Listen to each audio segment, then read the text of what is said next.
Welcome to the Know Your Ship podcast, presented by eHub. I'm your host, Frank Dolce. I'm Alema Harrington, happy to be the guest this week on Know Your Ship podcast. The episode that you will hear deals with substance abuse, substance use disorder, mental health awareness, suicidal thoughts and ideations. And the hope is to raise the awareness, remove the stigma of mental health issues. And if you're dealing with something like this, or you have somebody that you know that is dealing with mental health issues, there are resources available. We encourage you that if you're having an issue, to dial 988, not 911, but similar. 988 is a mental health hotline, and you can get meaningful support and direction there. We encourage you to do it. Enjoy the episode. Have you been on other podcasts? Yeah. Really? Google me. Please say we're recording. Please tell me we're recording. Yes. That's going to be one of our clips. That's one of our clips right there. And Abby, I'm going to give you immediate rights to use that on for your clips. Yeah.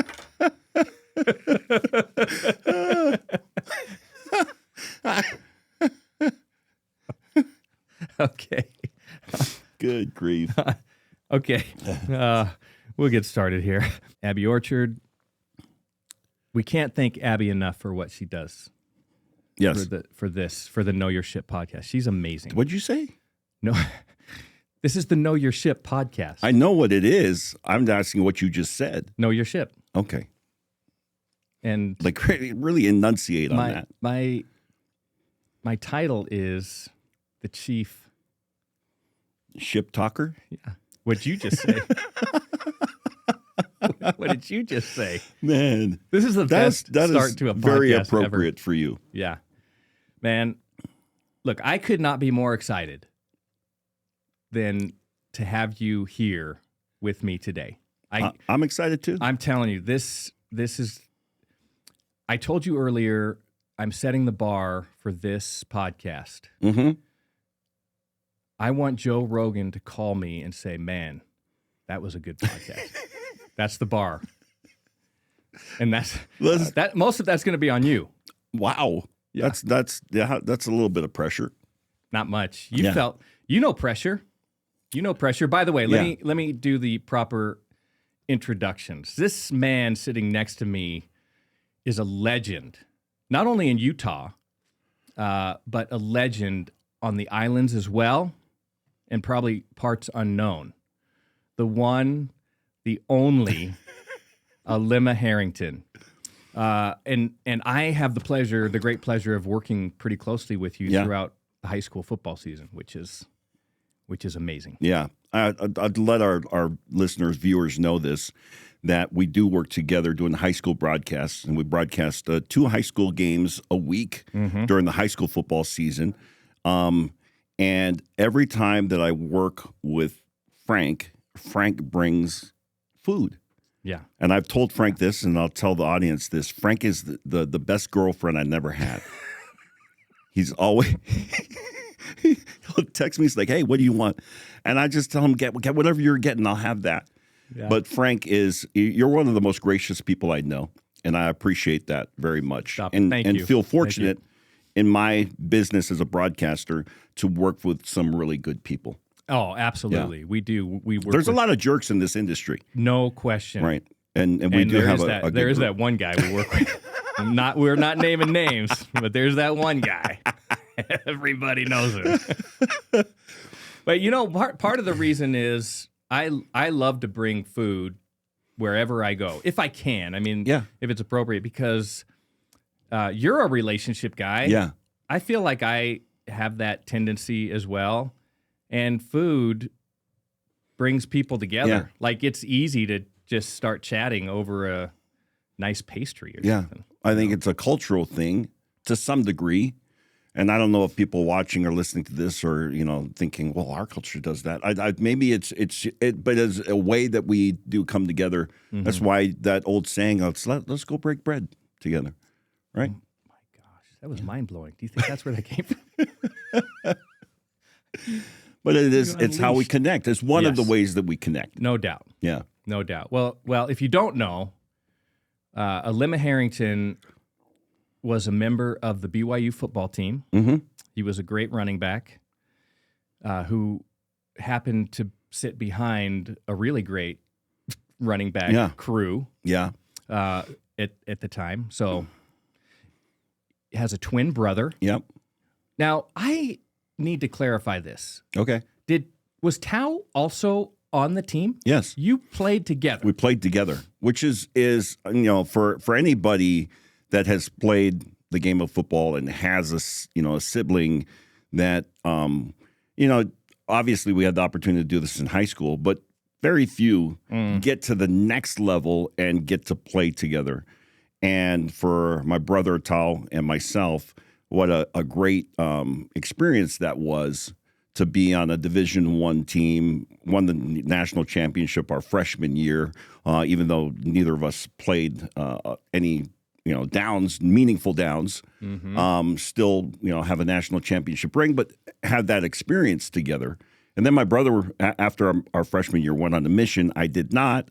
He went on a mission. That was our first time, Frank, that we were separated from the womb. Really? So that was a very challenging experience, certainly for me.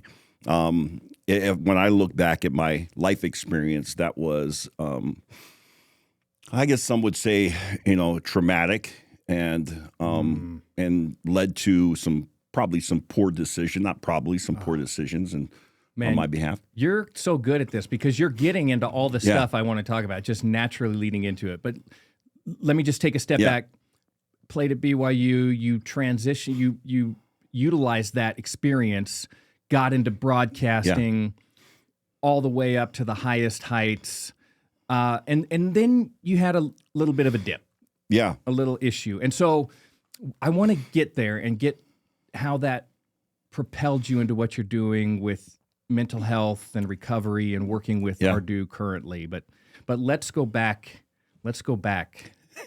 Way back to the islands. Yeah. I mean, everybody says like, I want to live in Hawaii. Yeah. I want to grow up in Hawaii. And so what is that experience? Was that experience what we all think it is? I think that, the interesting part of that experience in part is that whatever your experience is, if you don't have any other frame of reference, it's like, this is just what we do. Yeah. So for me, I don't have anything to compare it against except talking to somebody else and what their experience might have been. And I could look at you as a kid from California. Oh, California, man, what was that like? That must have been awesome. And you're like, that's just kind of what we did. Yeah. So I think for those of us that grew up in the islands, it's just kind of, that's all you know.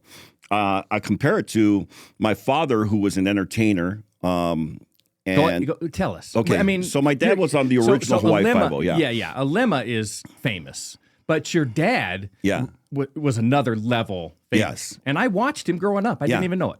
On Hawaii Five-0, he played the character of Ben Kokua. So this is, my dad growing up, and that's what he did. And people go, oh, man, it must have been kind of interesting or different or weird because your dad was an actor. I'm like, I don't know. That's just like what my dad did. Whatever your dad did for a job, or whoever's listening, whatever your father did for a job, it's like, oh, that's what dad does.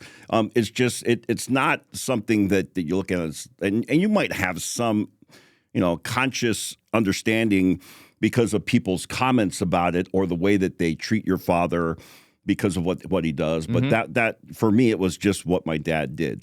So for me, growing up in Hawaii is just how we grew up. Now, it was a great experience, and Hawaii is truly a melting pot of cultures and nationalities and heritages, and there's something really cool about that mixture. And in Hawaii, there's, and I don't know if this is going to be offensive or not, so we'll take a shot at it. Well, you know what? The nice thing about saying something that may or may not be offensive, Abby is an amazing editor. And I love it. So let's go. In Hawaii, like a dog that is many breeds, like what we might call a mutt. A mutt, right? Sure. In Hawaii, you call that a poi dog because it's just a bunch of things all mashed together. And so in Hawaii, so many of us come from so many different cultures, Filipino, Chinese. I mean, because Hawaii, early on with the sugarcane industry and the pineapple industry, there are a lot of immigrants that are coming from Asia and Micronesia. And so you have all of these different, cultures in this melting pot. And so people that you meet are, you ask them, oh, so what are you? And the response typically is, well, kind of hapahauli. Hapahauli means that I am a mixture of all of these things, including Caucasian. Mm-hmm. Because for those that are unfamiliar with that term, haole means is a Caucasian, would be a term for the Caucasian race. So the majority of us are a mixture of something, and it's a beautiful backdrop for really what Hawaii is. And my father was born in Samoa, raised in Hawaii. My mother, and then went to Stanford University, speaking of my dad. My mother is from here. She's from Utah.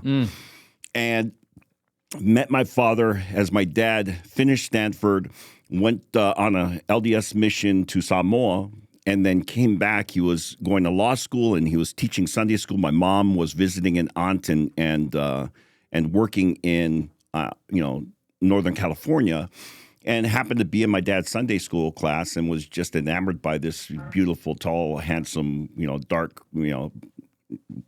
guy from Hawaii. Sounds like you're describing yourself. And my dad my dad passed away a few years ago.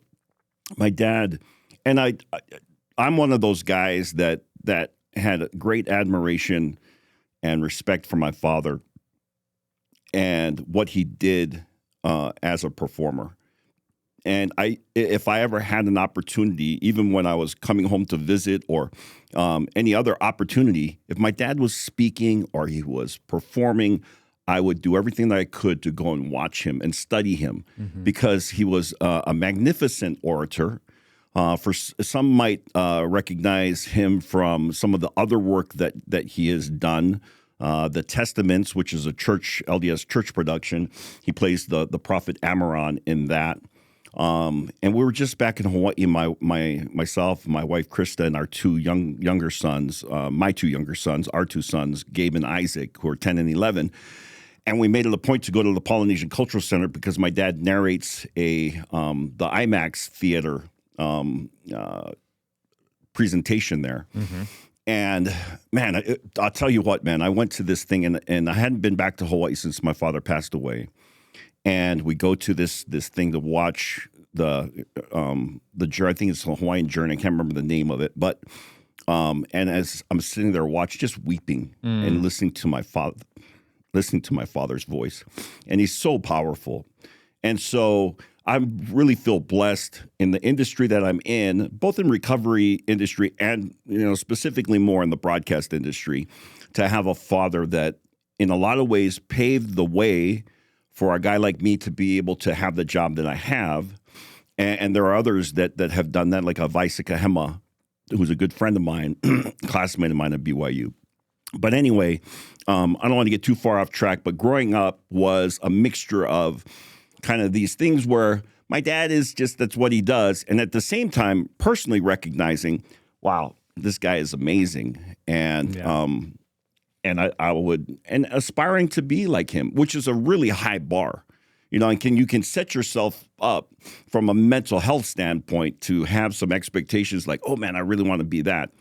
And the reality is none of us will ever be anybody else. Like I think the real goal is to find your best self. Mm-hmm. And there's a part of that where you're I don't know if idolizing is the right word, might be too strong, but at least looking at somebody and aspiring to have some of those qualities.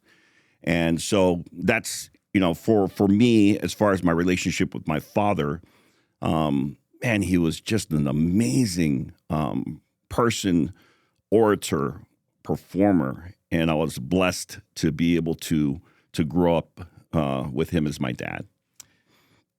So you're a big personality, and you command a room when you walk in. And one of the things I really notice about you when we're working together is the way that you interact with people. And I know that you're in a situation where a lot of people know you and you just can't know all of the people, but you treat everybody like you grew up on the islands together. It doesn't matter who it is. And that's an amazing quality. Did you develop that on the islands? Yeah. Did you develop that because of the way your father interacted with people or your family? Or where did you get that? I think that is partly a cultural thing, because you hear people talking about the aloha spirit and how beautiful it is. And I have guys in our industry like Vi or like, Big Buddha, Leroy Teo, who goes by the moniker Big Buddha. And that just exude this aloha spirit. And so I still remember growing up, and my father used to talk to my brother and I about what our culture represented. And, as many indigenous cultures, there was a sense of community that was larger than life. And in Hawaii, and this does not necessarily relate to modern day, but this would be what your heritage would teach you. In Hawaii, in the olden days in Hawaii, if somebody walked in front of your house, it would be offensive if you do not reach out to them. And like my father was saying, this is Hawaiian, not Samoan, but hui, hey, komo mai, come and join me in my house and let me feed you. And whatever is mine is yours, right? There was no real ownership of things. Everything was communal. And so I think that there's a part of that has continued for the Polynesian people to reach out and connect on a larger level. And so everybody is part of your family. And like close family. And in the Tongan language, there is no real word for aunt. Your mother's sister, your brother's sister, who we would say, oh, that's my auntie, right? There's no real word for that. That's just they become your mom. The word would be a mother. So there is this sense of we're all a family, right? And I think that permeates even today. And there's certainly a cultural for the younger generation coming up in that I get a chance sometimes to work with. There's a lot that they're battling with because of Western culture versus their native culture. And so there's some struggles there. And I hope that we continue to build and maintain that communal family type of environment, right? Where, everybody, well, I went to Samoa. This was probably 25 years ago now.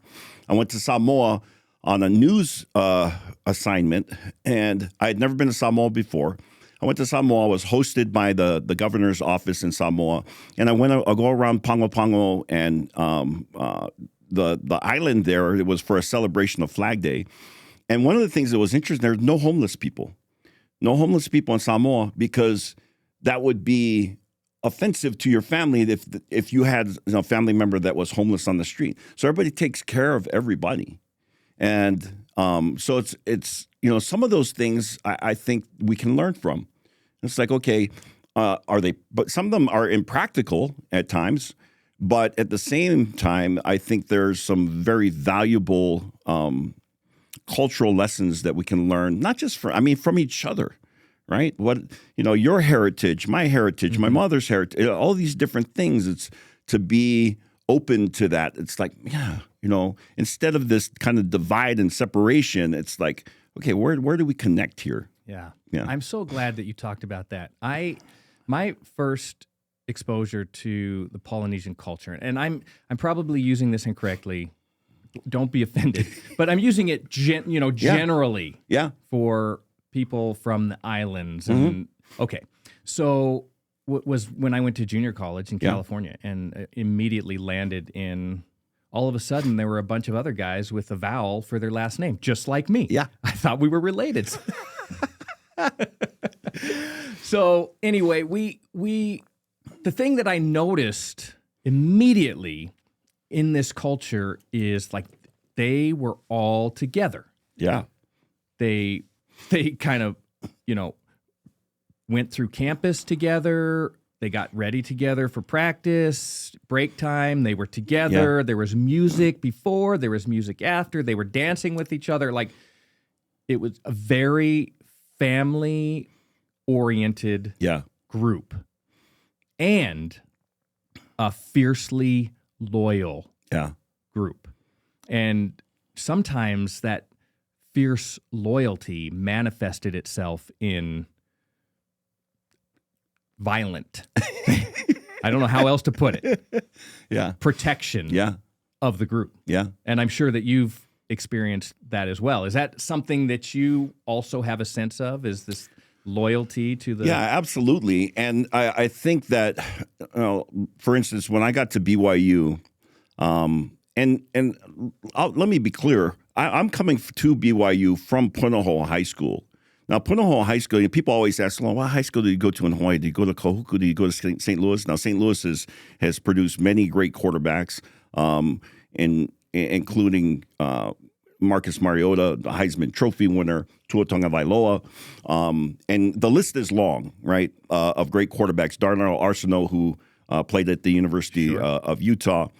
But so when they find out, okay, I went to Punahou, the private schools in Hawaii had their own separate league. So we're talking about Kamehameha, which is a school that was established by one of the queens of Hawaii who put aside money to educate the Hawaiian people. So if you go to Kamehameha, you have to have Hawaiian heritage. And my father really wanted to go to Kamehameha, but he wasn't Hawaiian, so he ends up at Punahou. Punahou was established by some of the early missionaries in Hawaii, and it's a very old private school, and almost, it's a prep school, and Barack Obama went to Punahou High School, and it has produced a lot of great leaders and business owners. One of the owners of eBay and America Online, just some great leaders. So I didn't grow up. I grew up upper middle class. So, when I come to when I come to BYU, part of me felt a little bit like an outsider because I'm coming to to BYU, and all of these other guys are coming from Campbell High School and Kahuku and Waianae. Like Kurt Govea was from high school in Hawaii on the west side of Oahu that was pretty rough. And so, but when I got there, the interesting thing, in Hawaii, there might have been a little bit of divide between the private school kids and the public school kids. But when I got to BYU, it was like open arms, and all the guys embraced because we're all from Hawaii. So even a guy named Todd Olson, who was from Kamehameha, which was my rival school that was my rival in high school, and he's on the team too. And all of a sudden, we're best friends. And I remember coming in Norm Chow, who was also a Punahou grad, who recruited me. Norm had it set up for some of these older guys, just like any other college, but these older guys that were from Hawaii that were in charge of taking care of the younger guys coming in, like Robert Anai, Louis Wong, Kurt Govea, Thor Salanoa, Lakehe Muli. All of these guys and none of these guys went to Punahou. These guys all went to the public schools. So that fierce loyalty that you're talking about in the islands, where we might not get along because we come from different groups, but when we get to BYU, we're all one group, and it was a beautiful thing. And those guys they saved me in a lot of ways, because they took care of us, So did Norm Chow did. Yeah. And understanding kind of the cultural shock that it is for many of us to come from the islands, and now you're on the mainland, and having experiences that are a little unique. I still remember my freshman year, we're playing a JV game, and we're driving down to Dixie to play Dixie's team. Mm-hmm. And we get on the bus to go down to Dixie, and we're in the bus for 4 hours. And I'm like, bro, like we would have been around the island 3 times by now. Like, where are we going? So, those kinds of experiences, and the people that can relate to you on that are all the guys that are from Hawaii. Sure. All the guys that are from the islands. It's like, yeah. I'm so glad you brought up Norm Chow. Norm Chow, I got to know Norm Chow a little bit later in his career when he worked with the University of Utah, and still I think he did the most masterful job. Mm-hmm. No offense to the current offensive coordinator, Andy Ludwig, but Norm Chow did a masterful job of getting that University of Utah football team to a bowl game and winning a bowl game with the mix of talent. How would you say? What do we say? A mix of what would be a mix of talent? Is that like a poi dog? Like a poi dog, a hapahauli mix of characters. Yeah, that was that Utah football team. Anyway, Norm Chow, such an amazing individual, and you have a lot of incredible stories. Yeah. He was influential in your life, absolutely, and his leadership and what he was able to provide for you. Yeah, giving me an opportunity. Because I was a good running back, and I was the leading rusher in the state of Hawaii coming out of my senior season, but didn't have a whole lot of looks. Our team didn't have a good overall record. We had the leading rusher in the state, which was me. We had the leading receiver in the state, which was my counterpart, one of my best friends, Barry Naone, who ended up at Portland State. And there wasn't a whole lot of, at that time for us, guys getting recruited out of Punahou. Like Manti Te'o is also a Punahou kid that ends up at Notre Dame, right? And then notorious for a lot of other things that happened right along the way. Yes. But he's a Punahou kid, even though he was, born and raised in Kahuku. So there are some kids that would get scholarship. Barry Naone, my best friend, was one of those guys that was from Kailua, and but was scholarshiped in to go to Punahou. And so, I forgot what the question was, to be honest with you. The life lessons. Yeah. Norm so Norm, being a Punahou guy, was instrumental in getting me a college scholarship. The reality of that time frame, when I was being recruited out of Punahou, Hawaii was losing every one of their top players was going to BYU. Even the non-LDS guys. Kirk Ovale was non-LDS. He was player of the year in football, offense as a quarterback, defense as a safety, player of the year in basketball. One of the most talented athletes to come off the island, right? And he ends up at BYU. Thor Salanoa, player of the year, ends up at BYU. Now, LDS kid, and Lakehemuli, same thing, LDS kid. But these are all the best players in the state that if the University of Hawaii could have gotten those kids to stay, then they would have had a competitive team. But everybody was leaving. So the University of Hawaii at the time almost had thrown their hands up in the air and just like, well, we can't compete against BYU. So when I'm coming out of high school my senior year, I'm an LDS kid with some ties because my mom is from Utah. Mm-hmm. And when I had one visit with one of the coaches from Hawaii, one of the Akina brothers was coaching over there. And he asked me, he said, "Are you thinking about BYU?" I said, "Well, they're talking to me." And that's the last conversation I had with him. And so there were a few other running backs, one from a neighbor island that they ended up signing to letters of intent. So I really didn't have a whole lot of options. Like my options were BYU or, I could have walked on at UCLA. And they had some interest, or the University of Hawaii. But my father was very adamant as a guy that was very had a very strong opinion about the importance of education for good reason. As a guy that was a first generation American and had the opportunity to go to Stanford University, he wanted us to go somewhere and experience something off the island. Yeah. So going to the University of Hawaii, that wasn't really something that would have been in the cards for my brother or myself. Not an option. Yeah. But Norm Chow was instrumental in my brother and I ending up at BYU. Yeah. You know what? I don't know how you feel. I'm parched. And you're doing all the talking. I'm going to take a quick drink, and I hope you will too. Yeah. Have you ever had this, by the way? I've had some bucked up products. But I haven't had their prepared drinks that you can get at the convenience store. It's so nice. Yeah. This is Sour Bucks. I got the cherry candy bucked up energy drink. Look at this. For you and me. Yeah. Zero sugar. And I love bucked up. Well, that's good. And I do use some of their other powdered products. I can tell. I saw your biceps when you walked in. That's good. That's okay. good. Now we can probably get through the rest of the podcast. I hope.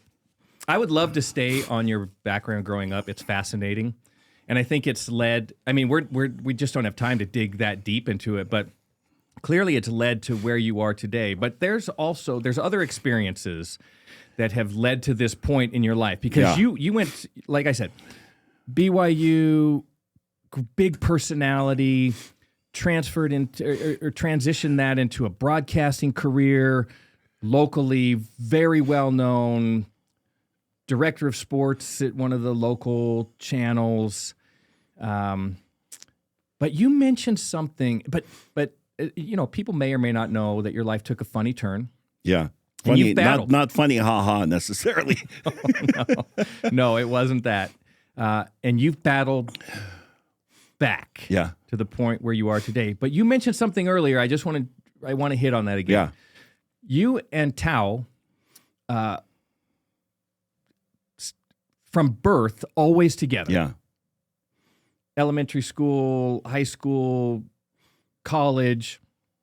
Tao decides to go on a mission. Yeah. You did not go on a mission.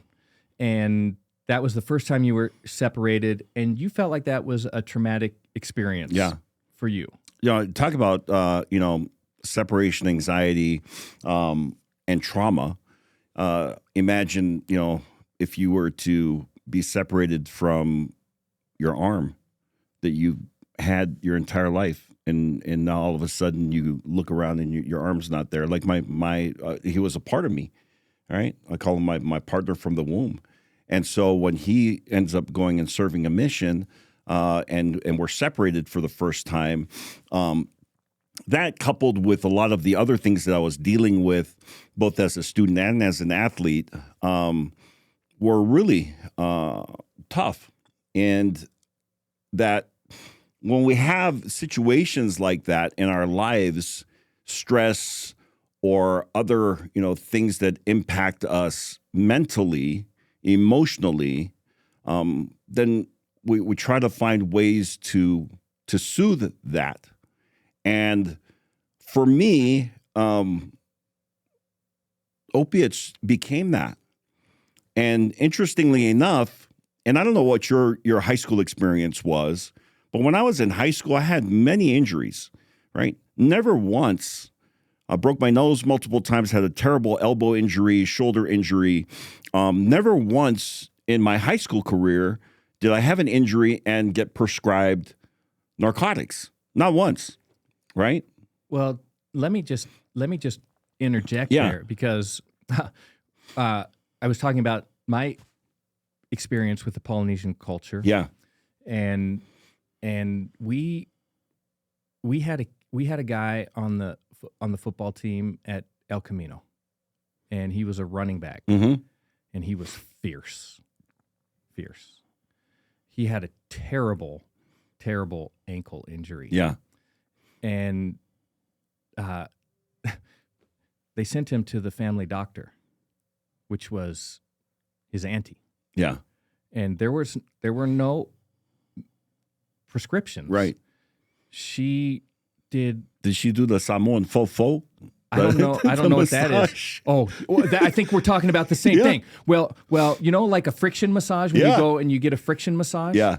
And so it's a deep tissue massage. Deep tissue. Yeah. Well, the deep tissue massage was her standing and walking full weight on his injured ankle. to the point where he passed out. Yeah. This is a very common story, by the way, when it comes to the Samoan full. He would tell us the story. Yeah. And he would well up. Like he was still experiencing. He would start sweating and tearing up. He passed out several times. And you know the miraculous thing about that? He healed it. He played the next week, and he never got injured again. One of the great stories that I've heard over the years of that Samoan massage, right, is this guy hurts his ankle, and so they bring in somebody to do the massage on him, and it is really painful. And so it's so painful that he starts swearing at the person who's doing the massage, and the person doing the massage gets offended and ends up beating him up. But the injury was better. Took care of the injury. The injury was better. Oh, it's such a great culture. Yeah. I kind of want to experience that massage just to experience it, but I'm super.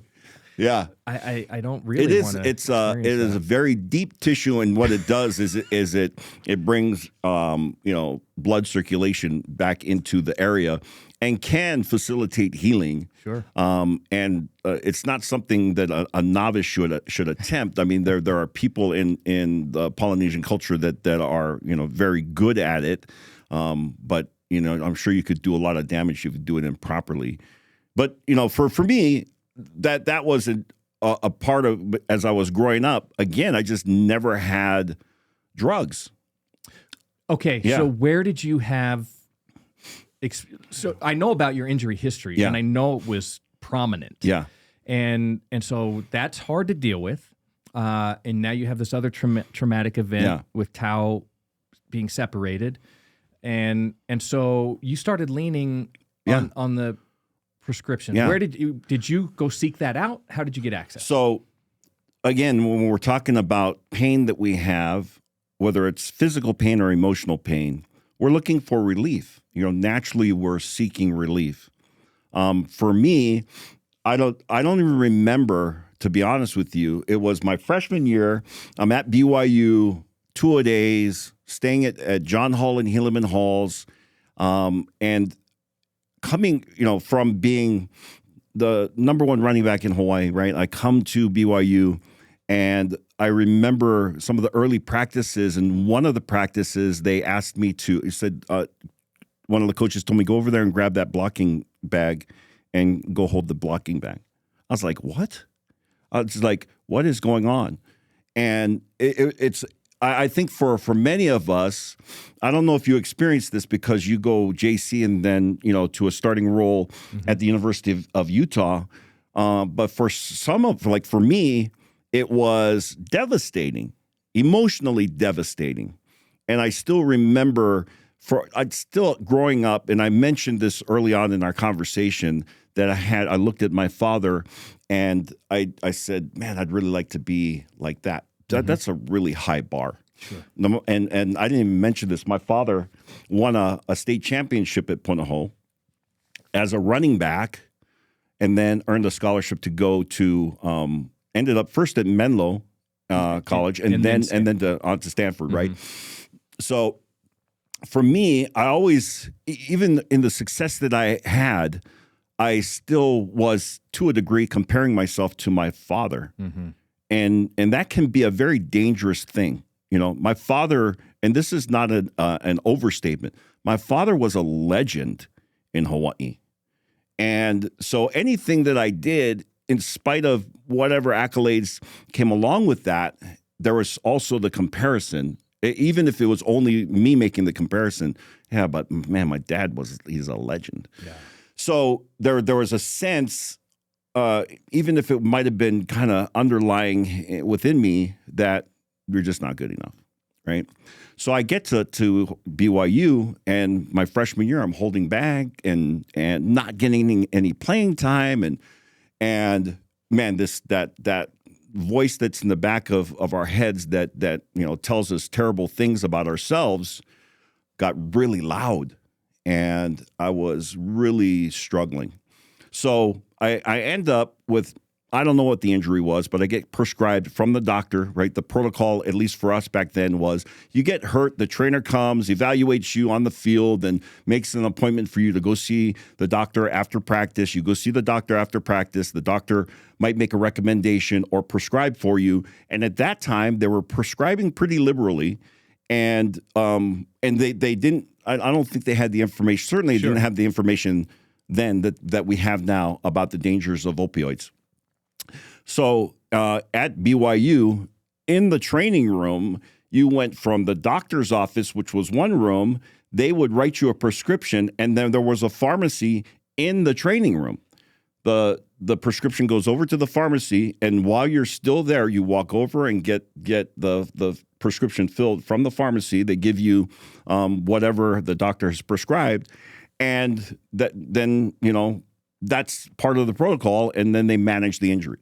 And as much as I would like to take this opportunity to make a joke about BYU, it's such a good setup. I will just say that at this point in time in athletics generally, in collegiate athletics, this was standard operating procedure. It didn't happen just at BYU, but it happened at lots of programs all over the country. Yeah, it might have been more prevalent at BYU in part because you have the word of wisdom, right? So you're not other college campuses. Yeah. It's like, okay, I'm injured, but I do have other options for pain relief because I can have a beer. Mm-hmm. At BYU, that's not necessarily going to happen. Okay. Mm-hmm. So maybe, and I don't have, facts to back this up, but I'm just saying possibly there's more of that going on than there would be on a normal college campus because guys, there's not another pain relief outlet. Right. There's not. So that's what ends up happening. I remember getting that prescription going back to John Hall, and I tell this story frequently because I remember it so vividly. The first time that opioid, those chemicals hit my bloodstream. So one of the older players asked me as I was leaving the training room, so, what'd you get? And I was prescribed Percocet and Soma. Percocet is a hydrocodone product. Mm-hmm. And Soma is a muscle relaxer.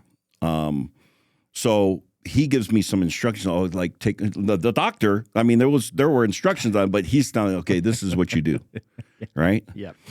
So he tells you take one of these and two of these, and so I remember taking that, and again, having all of this emotional turmoil within myself, right, because of the not playing, and the physical pain was minimal. Not even something I remember what it was. The emotional pain was prominent.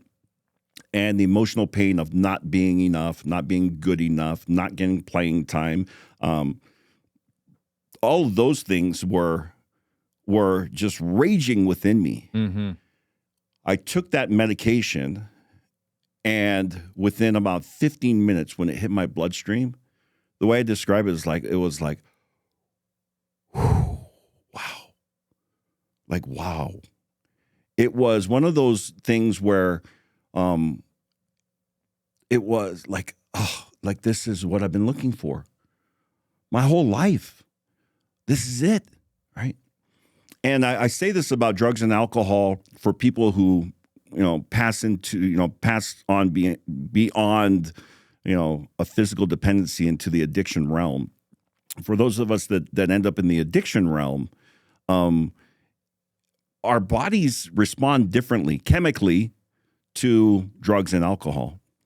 And for me, it was just an overwhelming sense of euphoria and relief.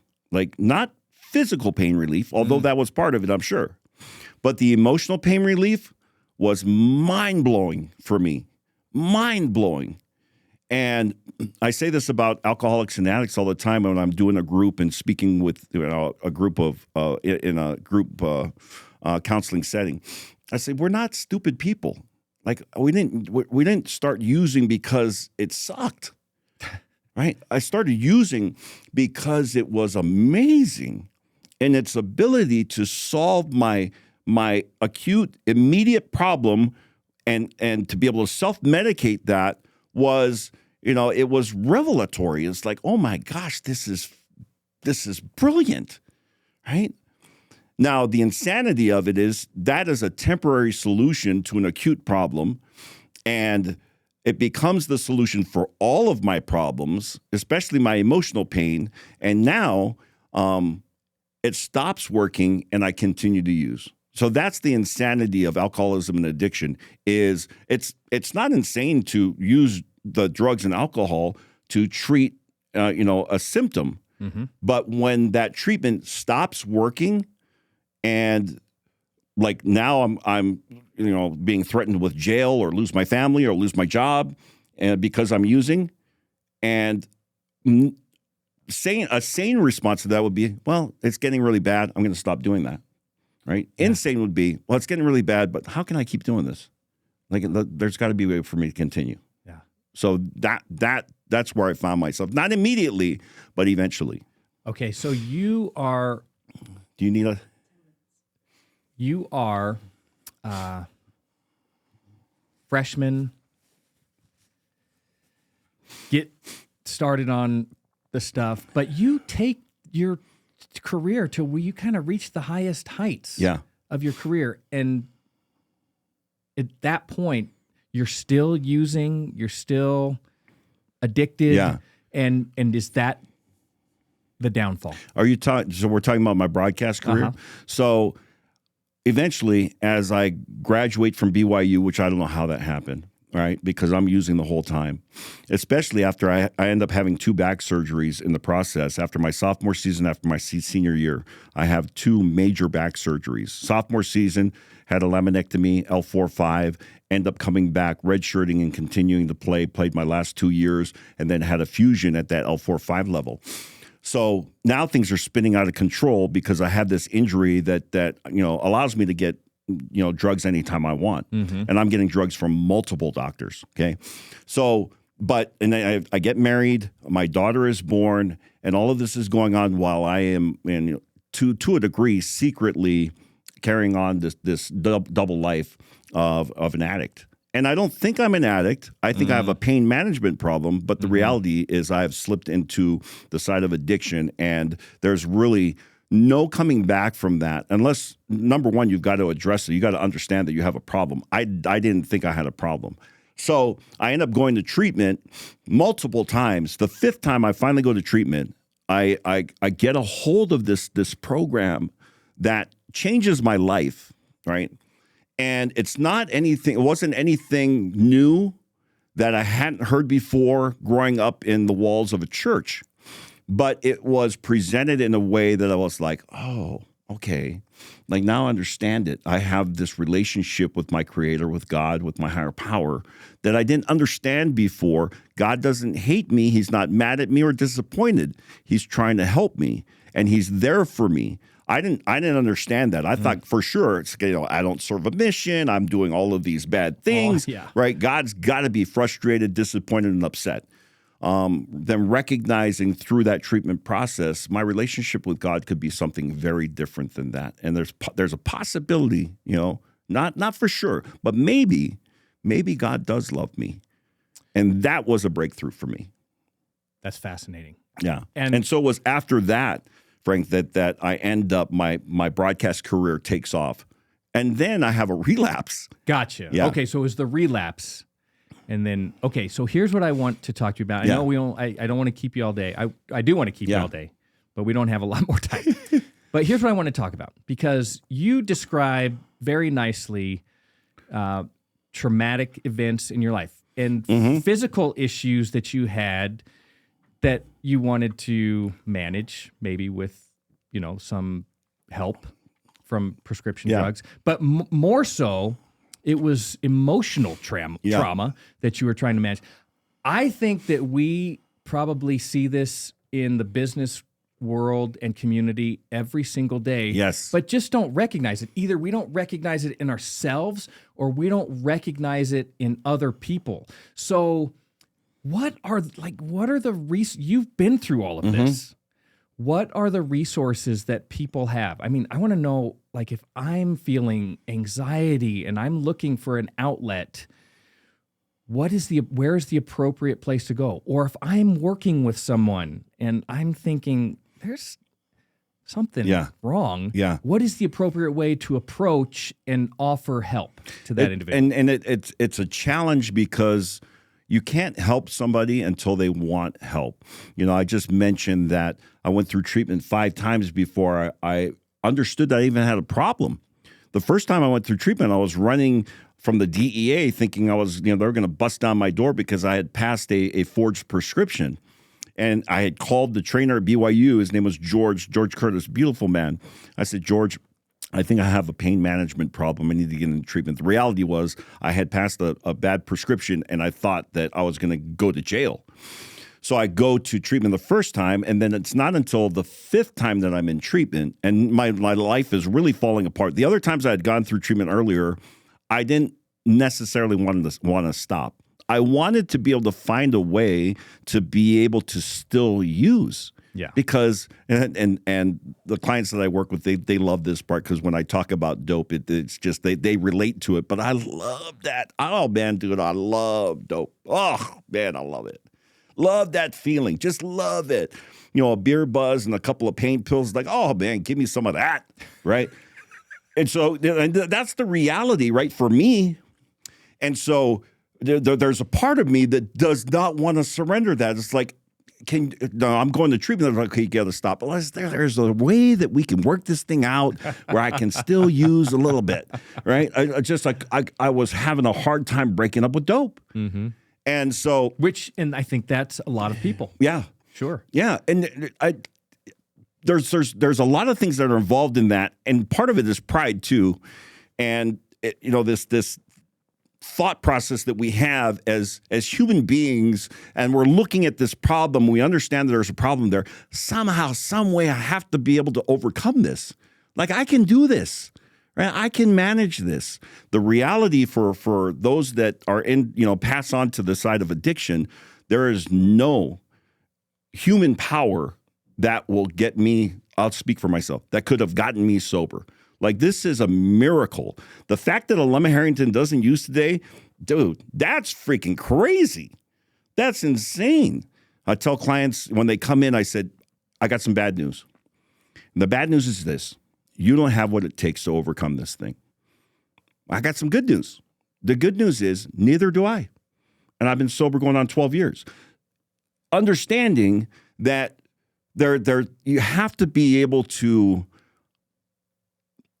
let go of your ego and this part of it that says, I can beat this. I can beat this. Mm-hmm. I can tell you or tell a client that I'm working with 100% assurity, you cannot. You cannot. The simplicity of the 12-step program is, I can't, God can, I think I'll let him. That's what I learned, right? And those are the things that any of us would learn in an organized religion.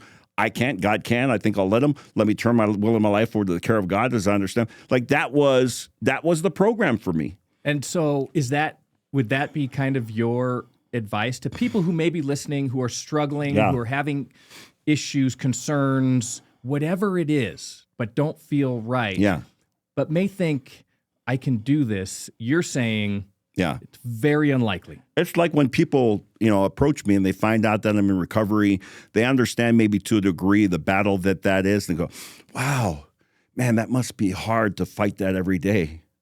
And my response is always like, man, thank goodness I don't fight it every day. I guarantee you I would not be sober if I was the one fighting. I don't care how strong you are or I am. That's an unsustainable type of, approach to it. I might be able to win one day or 2 days, maybe a week. But if it's just me battling this thing, I'm not going to make it. But recognizing that battle is not about me. God, I'm going to turn this thing over to you. Go kick drugs and alcohol. Go kick their ass. Mm-hmm. And I tell people all the time, give it to God. He's undefeated. God is undefeated. Well, that's profound. There's a lot of people who say, and maybe I even believe this, that, I can be super prideful. Yeah. I think it's one of my more endearing qualities.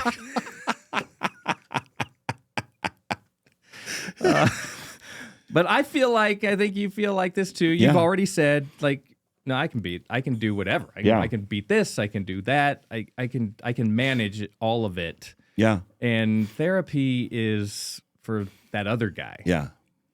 How would you respond to that?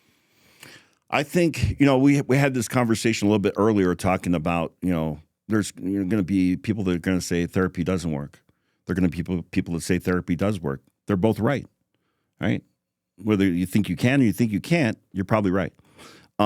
If I'm not open-minded to that as a possible solution, and the interesting thing about drugs and alcohol is, and I think in a lot of cases with problems that we have, we don't make the change necessary to overcome it until it gets really, really bad, right? Until we're forced to address it. The people that I work with, let's say at our Do Recovery Centers, people don't stumble in to the treatment center on a winning streak, right? We stumble in. I had a counselor that used to say, to describe where we come from. He said, we come from ass out, booty to the curb. Right? I don't know if that's going to make error or not. I'm going to make it. Can you spell that for me? I'm just going to. Right?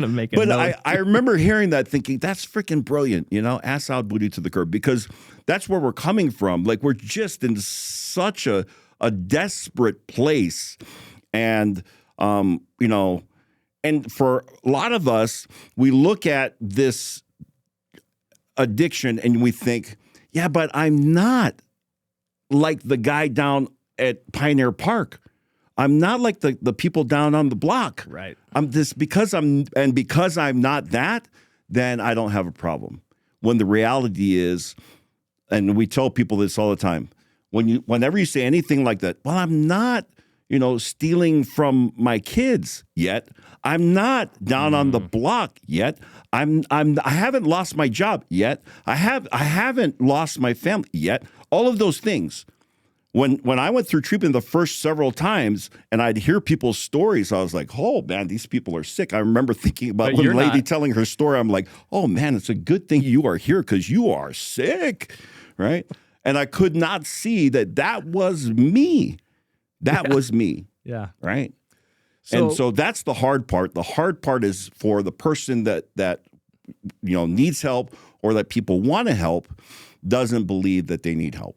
Okay, so that is one thing. That you have to recognize it individually. You have to recognize that. That's why the first step is admitting that we have a problem. One thing that you said to me, and we'll wrap it up with this. And the thing that I have tried to. Are we really done? I know. Abby's given us like this sign. I know. Man, I could talk to you forever. Forever. We could do a part deux. I think that's French. Deux is Italian. Ah. How do you say it in Hawaiian? Kasi Lua is too. Oh. Yeah. Oh, Due and Louis. See, I said we're related. I'm sure we are. Somewhere. Yes. Somewhere. Okay, so I was talking to you about this at some point. And the reason I was talking to you about it is because I was recognizing in a coworker, I was just concerned. Yeah. And I said, what am I supposed to do? Like, how do I get involved? Yeah. And I think you said to me first, well, do you have a problem? And I said, no. And you said, I think you do, but here's what you do for your coworker. Yeah. You said, you just befriend him. You said you were more profound than that, but it's not like you have to go and say, hey, Alema, you have a problem, and I'm recognizing this. You just said, reach out, let them know that you're available. Yeah. And that was super powerful for me. Is that, you can expand on that. I think, so I'll answer that in two parts here. First part is creating a safe environment for the person to be honest. For me as a counselor, as I work at our Do Recovery Centers, I believe that part of our responsibility is to create an environment where people can be honest. And that's hard because it's hard to, the reality is, as an addict, the last thing I want to admit is that I'm that weak. the last thing I want to admit is some of the things that I did, unspeakable things, Frank, in my addiction. Man, it's hard. That first step is really, really hard. So to be able to try to provide an environment where people can actually come to terms with that and be able to let go of the shame and the ego, because I don't want to admit that I've done these things. Instead, I would rather be in denial or minimize it or excuse it or blame somebody else for it. But somehow, some way, I've got to come to terms with I have a problem, okay? Now, the problem is not necessarily the drugs and alcohol. That is the behavior. The reality is drugs and alcohol for the addict and alcoholic are the solution to my problem, not the problem. So what I've done, and we talked about, originally my emotional pain that was self-medicated and soothed by the drugs and alcohol. It's like, okay, that became my solution. Now, for the person that you're identifying in the workplace where it's clear that that temporary solution is no longer working, they're in that realm of insanity where I'm going to keep on trying to, same thing, looking for different results, right? That's the definition of insanity. And so that person is stuck there. But understanding as the person that's trying to help, that the person that we're trying to help, they truly believe, and I truly believed, that drugs and alcohol were my solution, not my problem. Gotcha. Right? Mm-hmm. So if I can provide as a friend or as an employer, an environment where that person feels safe to come forward and say, I think I have a problem. Now, there are laws that have been enacted to support people being able to do that, sure. right? The Disability Act and the medical profession are all on board with this, that addiction is a disease. It is a disability. And you are able to, come forward with, I have this problem, and not be discriminated against. Even though there are those things there's still this wall that is, still prevalent where I don't want to admit it. Yeah. And it's twofold. I don't want to admit it because it might jeopardize my job. Plus, I love that. Ooh, man, do I love, man, I love dope. Dude, I just love that. That may be an appropriate or inappropriate way to end this podcast. I love it. And today I'm not afraid of drugs and alcohol, but I respect the hell out of it. Yeah. Right? I have a healthy respect for it. And I recognize that for me, I can't do that. And in order for me to stay away from it, if I'm in charge of my recovery, I'm in big trouble. If God's in charge, we're good. Well, I know the Alema Harrington today, and I didn't know the Alema Harrington previously, but whatever you went through that molded this individual, I hesitate to say that it was worth it, but in a way, it is. It feels like it's part of the path. People ask you, would you do anything different? Maybe. But I wouldn't have what I have today if I hadn't been through what I've gone through. Yeah. And your ability to reach other people. Yeah. It's unbelievable. I can't tell you how much I appreciate sad this you. is over. I am too. Don't go out. We're not going out drinking after this. Don't be too sad. Like we can go to lunch or something. I have other ways to soothe my emotional pain regarding you. Pastry. Yes. Well, maybe give other people some advice on how to do that as well. Alema, this has been amazing. Thank you. Insightful, profound. I got so much out of it. I think our listeners are going to love it. I have a feeling that even Joe Rogan is going to say that was a heck of a podcast. Hit us up, Joe. I can't tell you how much I appreciate it. Thank you. Love you, bro. Lovely to see you. Thank you. Okay. Thank you for listening to the Know Your Shit podcast presented by eHub. Don't forget to subscribe and leave a review.